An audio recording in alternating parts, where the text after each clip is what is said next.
Bismillahirrahmanirrahim. Assalamualaikum warahmatullahi wabarakatuh. Memasuki alam kubur merupakan fase pertama setelah seseorang mengalami kematian. Sebuah alam baru yang disebut alam barzakh dan dianggap paling menakutkan saat pertama kali kita terbangun atau sadar bahwa kita telah mati. Seseorang yang sudah mati akan merasa tak percaya jika ia sudah meninggalkan alam fana dan serasa bermimpi. Ketika di alam kubur digambarkan jika seseorang yang baru 1 hari meninggal seperti mengalami mimpi jika dia belum mati, tetapi sebenarnya sudah memasuki alam barzakh. Disebutkan ketika seseorang yang mengalami kematian dan kemudian memasuki alam kubur, maka pertama yang akan datang adalah malaikat mungkar dan nakir. Kedatangan malaikat mungkar dan nakir di alam kubur ini pun digambarkan dengan cukup menyeramkan bagi mereka yang banyak melakukan maksiat selama hidup, tetapi akan berwajah tampan bagi mereka yang semasa hidupnya taat di jalan Allah SWT. Ketika pertama kali berhadapan dengan manusia di alam kubur, maka ada 6 pertanyaan yang akan diajukan oleh malaikat mungkar dan nakir. Adapun 6 pertanyaan di alam kubur ini menentukan perjalanan selanjutnya. Apakah dia akan ditempatkan bersama para nabi, ulama dan umarok di surga, atau justru memasuki neraka dan dihisab terlebih dahulu? Pertanyaan itu adalah yang pertama, man rabbuka, siapa Tuhanmu? Ma dinuka, apa agamamu? Man nabiyuka, siapakah nabimu? Ma kitabuka, apa kitabmu? Aina qiblatuka, di mana kiblatmu? Dan yang keenam adalah man ikhwanuka, siapakah saudaramu? Benarlah demikian kehidupan alam barzakh atau alam kubur. Banyak disebutkan dalam Al-Quran dan hadis, serta siksa-siksanya yang tanpa ampun bagi mereka yang berdosa. Tetapi akan mendapatkan kelapangan dan ketenangan bagi umat yang beramal salih.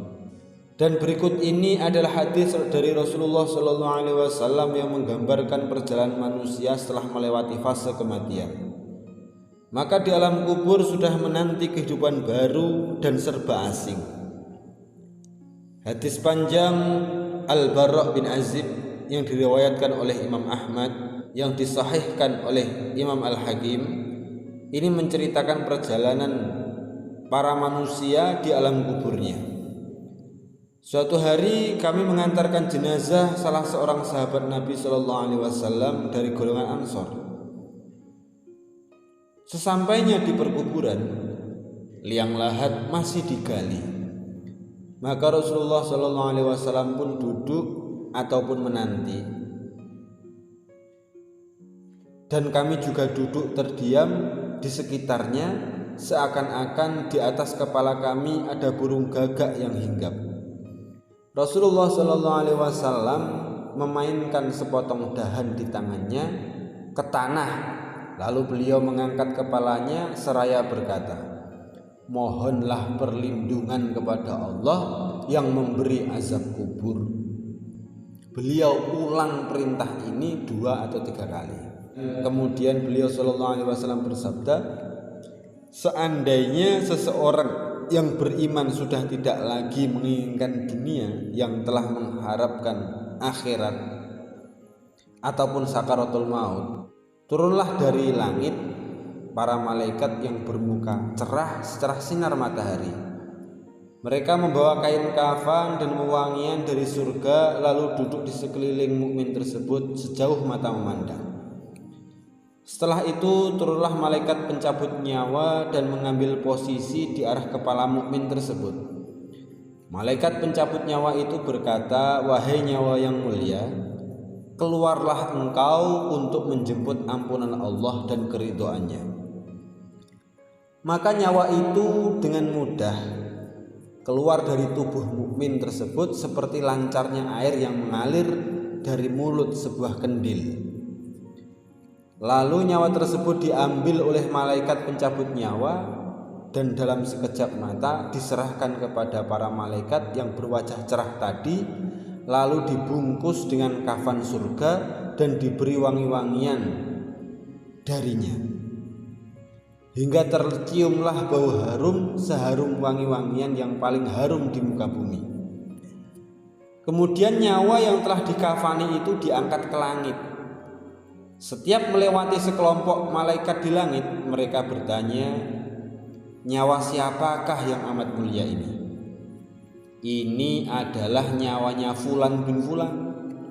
Maka para malaikat yang mengawalnya dengan menyebutkan namanya yang terbaik ketika di dunia. Sesampainya di langit dunia, mereka meminta izin untuk memasukinya, lalu diizinkan. Maka seluruh malaikat yang ada di langit itu ikut mengantarkannya menuju langit berikutnya, hingga mereka sampai di langit ketujuh.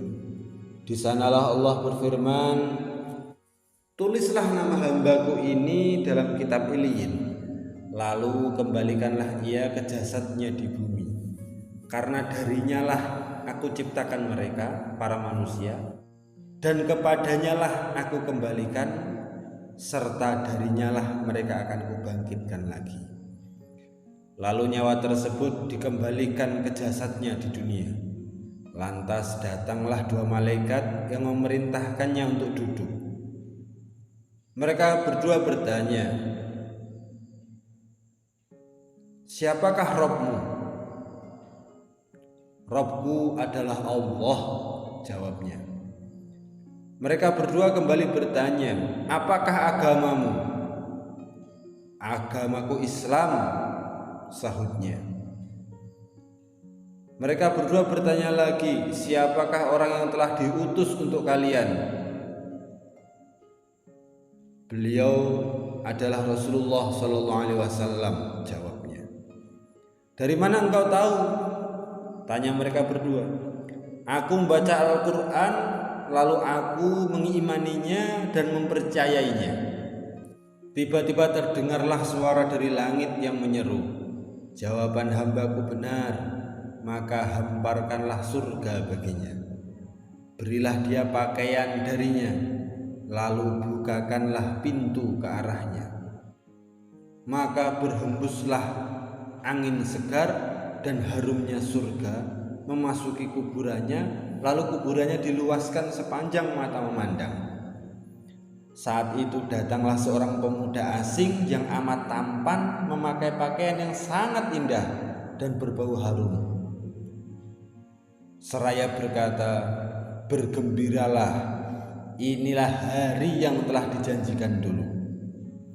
Orang iman tadi bertanya, siapakah engkau? Wajahmu menandakan kebaikan. Aku adalah amal solehmu, jawabnya. Si mukmin tadi pun berkata, wahai Rabbku, segerakanlah datangnya hari kiamat, karena aku ingin bertemu dengan keluarga dan hartaku. Adapun orang kafir, di saat dia dalam keadaan tidak mengharapkan akhirat dan masih menginginkan dunia, turunlah dari langit malaikat yang bermuka hitam sambil membawa kain mori kasar. Lalu mereka duduk di sekelilingnya. Saat itulah malaikat pencabut nyawa duduk di arah kepalanya seraya berkata, wahai nyawa yang hina, keluarlah dan jemputlah kemurkaan dan kemarahan Allah. Maka nyawa orang kafir tadi berlarian di sekujur tubuhnya. Maka malaikat pencabut nyawa tadi mencabut nyawa tersebut dengan paksa, sebagaimana seseorang yang menarik besi brudi yang menempel di kapas basah. Begitu nyawa tersebut sudah berada di tangan malaikat pencabut nyawa, sekejap telah diambil oleh malaikat bermuka hitam yang ada di sekelilingnya. Lalu nyawa tadi segera dibungkus dengan kain mori kasar. Tiba-tiba terciumlah bau busuk, sebusuk bangkai yang paling busuk di muka bumi. Lalu nyawa tadi dibawa ke langit. Setiap mereka melewati segerombolan malaikat, mereka selalu ditanya, nyawa siapakah yang amat hina ini? Ini adalah nyawanya Fulan bin Fulan. Ini adalah nyawanya Fulan bin Fulan, jawab mereka dengan namanya yang terburuk ketika di dunia. Sesampainya di langit dunia, mereka minta izin untuk memasukinya, namun tidak diizinkan. Rasulullah SAW membacakan firman Allah Subhanahu wa taala, tidak akan dibukakan bagi mereka orang-orang kafir pintu-pintu langit dan mereka tidak akan masuk surga sampai seandainya untuk bisa memasuki lubang jarum sekalipun. Al-Quran Surat Al-A'raf ayat ke-40. Saat itu Allah Subhanahu wa taala berfirman, tulislah namanya di dalam sijin di bawah bumi. Kemudian nyawa itu dicampakkan dengan hina. Rasulullah SAW membacakan firman Allah Subhanahu wa taala yang artinya, barang siapa mempersekutukan sesuatu dengan Allah, maka adalah ia seolah-olah jatuh dari langit lalu disambar oleh burung atau diterbangkan angin ke tempat jauh. Al-Quran Surat Al-Hajj ayat ke-31. Kemudian nyawa tadi dikembalikan ke jasadnya hingga datanglah 2 orang malaikat yang mendudukkannya seraya berkata, siapakah Rabbmu? Aku tidak tahu, jawabnya. Mereka berdua kembali bertanya, apa agamamu? Aku tidak tahu, sahutnya. Mereka berdua bertanya lagi, siapakah orang yang telah diutus untuk kalian? Aku tidak tahu, jawabnya. Saat itu terdengar seruan dari langit, hambaku telah berdusta. Hamparkanlah neraka baginya dan bukakan pintu ke arahnya.